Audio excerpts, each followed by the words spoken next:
Bugün 1 iyul 2026 yıl tarixində Laçın rayonunun Miri kəndindən hər kəs salınmadım. Hər vaxtınız xeyir olsun deyirəm. Bizim Miri kəndi iki dağın ətəyində Quzey Güney taydan əhatə olunur bizim kəndimiz. Kəndimiz dərə yoxuşa uzanır, bir xeyli məsafədə yerləşir. O cümlədən bax bu evdə Güney taydan dağın ətəyində belə bir ev vaxtilə Həsənov İsmail kişiyə aid olub.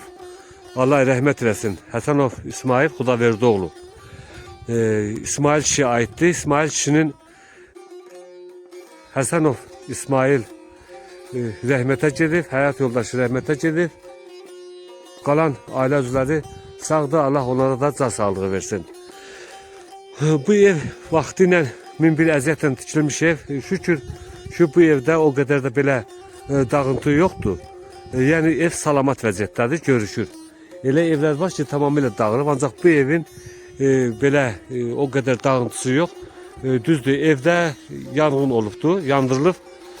Deməli tamamilə məhv olunub. Bu evin heç bir şey yoxdur, ancaq divar olaraq divar kimi salamatdır.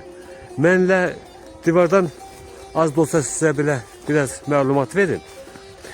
Qapının, pəncərənin başı bax belə tağ şəkildə, qiymətli daşlar bax belə işlənilib, tağ şəkildə düzəlib. Bu tağ şəkildə olduğu üçün evdə möhkəmlik yaradır. Yəni burada o qədər də yanğın olsa da bunlar dağılmır. Demək olar ki öz möhkəmliyini qoruyub saxlayır. Üstəgəl belə küçə daşları da həmçinin həmin daşla inşa olunubdur. Ev möhkəm şəkildə demək olar inşa olunub. Bu evdə yaşayış olduğu üçün nömrə qoyulubdur, 54-cü ev. Erməni hər hansı evdə deməli yaşayıbdırsa o evə nömrə qoyulub. Yəni o evdə yaşayış olduğu üçün nömrələnib. Ev biraz neysə belə durumu yaxşı vəziyyətdədir. Üstəgəl bu kənardan yenə də alt evə girişdir. Bir qapı, bir pəncərə. Ev təmiri olub, görünür ki, belə boyası yerindədir. Yaxşı vəziyyətdədir. Ev yandığından bütün belə hər tərəfi qaranlıq da görükür. Elə yer var ki, malası da uçulub, dağılıb, tökülübdür. Mənim çəkilişdə belə fikrim odur ki, ermənilərin bizə vurduğu ziyanı əsas çəkib göstərəm. Belə evlərimizi, mülklərimizi dağıtdığın işıqlandırıram. İndi bu evdə də o qədər düzdür. Divara belə o qədər ziyan olmasa da ancaq evdən başqa heç nə qalmıyor. Yəni bütün hər şey yanıb, məhv olunubdur. Mən sizə birazdan bu evin məhlə yerini çəkib göstərəcəm. Məhlə yeri buradan aralıdır. Bu evin əhatəsində elə bir yer yoxdur. Bax bu kaha burada var. Kahaya görə bu ev burada inşa olub. Yəni bu kahaya görə. Kahanın özündə böyük bir yerdir. Burada mal heyvan saxlayırmışlar vaxtilə. Onun üçün də bu ev burada inşa olunubdur. Oğlunun dediyinə görə. İndi hər oğlu da mənləndir. Bu evin çəkilişində iştirak eləyir Əziz Həsənov. Mən istərdim ki, elə Əziz Həsənova da söz verim. Atası 41-45 müharibə iştirakçısıdır. Onun Ukraynada gedən döyüşlərdə iştirak edibdir. Onun adına bir çox şeylər də var. Yəqin ki, oğlu onu şərh eləsə lap yaxşı olar. Əziz, həmişə vətəndə, həmişə elimizdə, yurdumuzda olaq. Yəni mən tək səni demirəm, ümumi cəmaatımızı deyirəm. Allah şəhidlərimizə rəhmət eləsin, qazilərimizə şəfa versin inşallah. Onların hesabına biz gəlib bu yerimizə, yurdumuza belə gəlib indi çıxa bilmişik. İstəyirik ki, gələcəkdə öz yerimizə, yurdumuza gələk, bərpa edək, yəni yaşayaq. Yaşayışımızı təzədən yenədən quraq, davam edək. Mənim bir fikrim var, mənlə sizə o barədə sual verəcəm. Gələcəkdə evlərimizi necə görmək istəyərdin o barədə. Bir də ki, ilk növbədə atanın müharibədə iştirakından bəlkə danışasan, bəlkə özün şərh eləyəsən, elə bir məlumat ver. Sağ ol, Buyur. Rusya, sen de hoş gelmişsin kendimize. Atam 41-45'in müharibə veteranı olur. 42-ci illərdə Ukrayna döyüşlərində kəşfiyyata gedən vaxtı 3 nəfərlə Rus heykel deyilən bir heykel oluşdu. Qadın oluşdu, gedib qaçıqdı. Nemislərin əlindən qaçıqdı. Öz bu körpə uşağı ilə bu bir ağaca sökənib, heç bir yerdən imkan tapmayıb. Uşağı, qar çox olur, həddən artıq. Qadın paltarı soyunu uşağa bükür. O qədər bükür, orada buz donmuş qadın. Ağaçda buz donmuş. O keçmişdə ədəbiyyat kitabında, elə bilən 5-ci sinif ədəbiyyat kitabında var idi. Orada Rusların ki, bunlar kəşfiyyat gelir, xəbər verir, Ruslar gəlir. Uşağı sağ çağırdılar, qadının buzu aralayıb sağ imiş uşaq. Aparırlar, orada atam ki, nalım verməyiblər, ancaq Rusların adı çəkiblər o kitabda. Onu çıxıb, kişi danışırdı, çağrıdır Allah'sına veteranlar çağrıdır Allah'sında. Orada veteranlar yığıncağı olurdu, orada danışırdı, hamı baxırdı. Orada kitap da bağışlamıştılar, Qartal əfsanəsi, döyüşçülərin adları orada var idi. Belə əməliyyətlə, əzabla, evi də tiymişdi, çətinliklə. Axırda belə oldu, Allah erməniyə lənət eləsin. Şükür bu günə qayıtmışıq. İstəyərdik ki, öz evimizdə, öz dağılmış evimizi bərpa eləyələr hər kəsin. Bu evlərin hər kəsin. Öz evini bərpa eləyələr, biz öz evimizdə yaşayaq. Biz qəsəbə kimi yox, öz evimizdə yaşamaq istəyirik.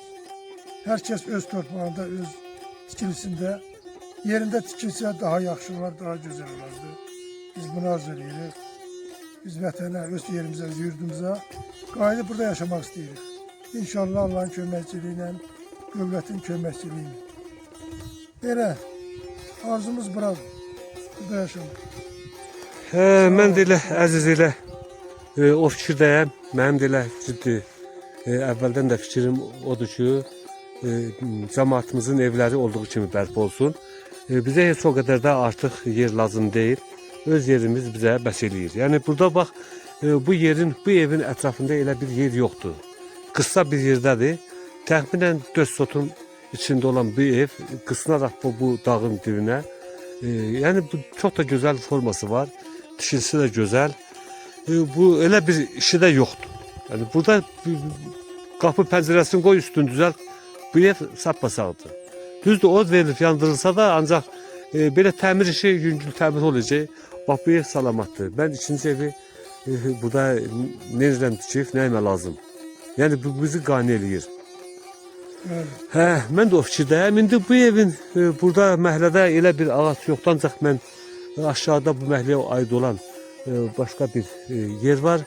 Orada bağ yeridir. Orada ermənilərin bizə vurduğu ziyanı mən yenə deyirəm, çalışıram ki, işıqlandırım. Qoz ağaçların kəsilməsini sizə çəkib göstərəcəm. İndi elə gedək ora, orada biraz da özünü izah elə, əziz. Görək nə var, nə yox. Hə, erməni milləti deyəndə bütün dünya bilir. Elə xislətli bir millətdir ki, onlar harda olursa olsun, hər halında olursa olsun, onlar hiləgər işlərlə, quldur işlərlə məşğul olurlar. Erməni adı deyəndə quldur kimi nəzərdə tutulur. Hamı quldur kimi bilir. İndi onlar bizim bu yerdə o qədər ziyan vururlar ki, tam çəkib göstərmək də olmur. Yəni onu dilə gətirmək bir başqa, çəkib göstərmək bir başqa. Yəni biz bunu bilirik dəqiqliklə. Ancaq çəkib göstərirsən ki, yəni bax onlar bu işə əl atıblar. Hə, bu da ki, belə təbiətin belə yaratdığı balaca şahalar var. Üstə gələ mən buradan da bu şiş qayaları sizə göstərim. Görün ki, burada nə maraqlı, nə möcüzəli yerlər var. Bu gözəlliyi həqiqətən də məhv eləmək olmaz.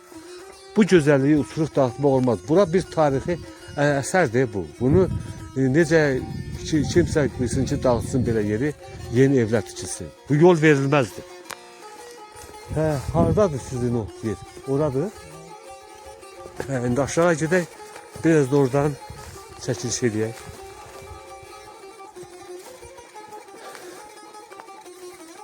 Yenə elə bax bu dərə yoxuşa göstərirəm.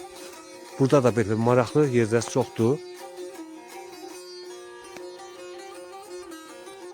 Qayaların forması hamısı biri-birindən fərqli olaraq adamı heyran eləyir. Baxsan adam baxır.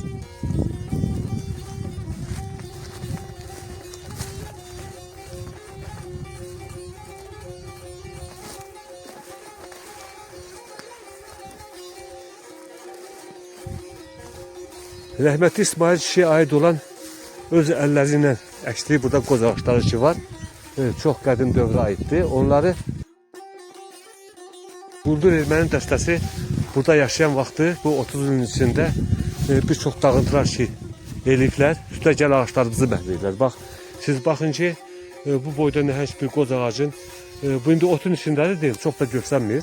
Ancaq belə kənarını açanda görürsünüz ki ağacın gövdəsi iriliyi nə boydadır. Təxminən eni 1 metr var. Bax bu cür qoz ağacını kəsib məhv ediblər. Bu birincisi buradadır. İndi ikinci bir qoz ağacını göstərim.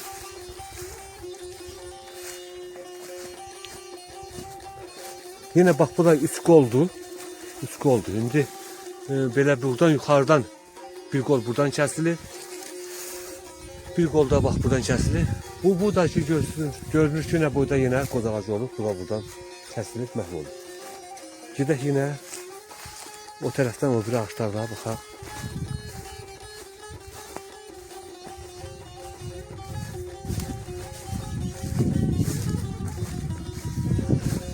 Bizim bu yerlərimizdə torpağımız zəngindir. Bu torpaqda ağaca, bitkiyə o qədər də qulluq lazım olmur. Yəni gübrə hardasa əkib, məsələn, qulluq eləmək lazım olur. Ona görə ki, torpağımız münbitdir. Daşın da üstündə ağac bitir. Bax, bu daşın arxasında bir dənə ağac var. Mən sizə onu göstərim. Özündən bax belə daşın üstündə, qayanın üstündə bitən qoz ağacını sizə göstərirəm. Bax, sizə baxın ki, bax, birbaşa qayanın üstündədir, özündən bitmədi. Bax, bu qoz ağacı burada düşüb, hardasa quşun dindiyindən, bax, belə bitib, indi az da olsa belə böyüklüyü var. Birbaşa daşın üstündədir. Orada ona heç bir qulluq ehtiyac yoxdur, gübrəsi, heç nə. Özündən bax, belə bitmədi. Əziz, sonra hansı ağaçdır? Burada kəsilən ağac yoxdur. Bunlar da dərənin içindədir. Ona görə də elə birə nəsə bunlara əl vurulmuşdur. Salamat qalıblar. Yəni onlar elə yerdə ağaçlar var ki, onları tərpətmirlər, kəsmirlər, onlardan istifadə edirlər. Onun meyvəsini də yığırlar, onlardan istifadə edirlər. Və ya da ki, çatdırmırlar. Onlar əgər çatdırmış olsaydılar, onların vaxt imkanı olsaydı, bütün hər yeri məhv eləyədilər, bütün ağaçları məhv eləyədilər. Ancaq bax, bu iki ağaç da burada salamat qalıbdır. Həsənov İsmail kişinin rəhmətli həyat yoldaşı da, özü də rəhmətə gedib, Allah rəhmət eləsin. Yenə bəhlar dediyim kimi, övladları sağdır, Allah onlara da can sağlığı versin. Həsənov İsmail kişinin məhləsindən də bu qədər. Xəttə qalın, inşallah videonun davamı gələcək. Bir daha videonu izlədiyiniz üçün hər kəsə təşəkkür edirəm. Sağ olun, var olun.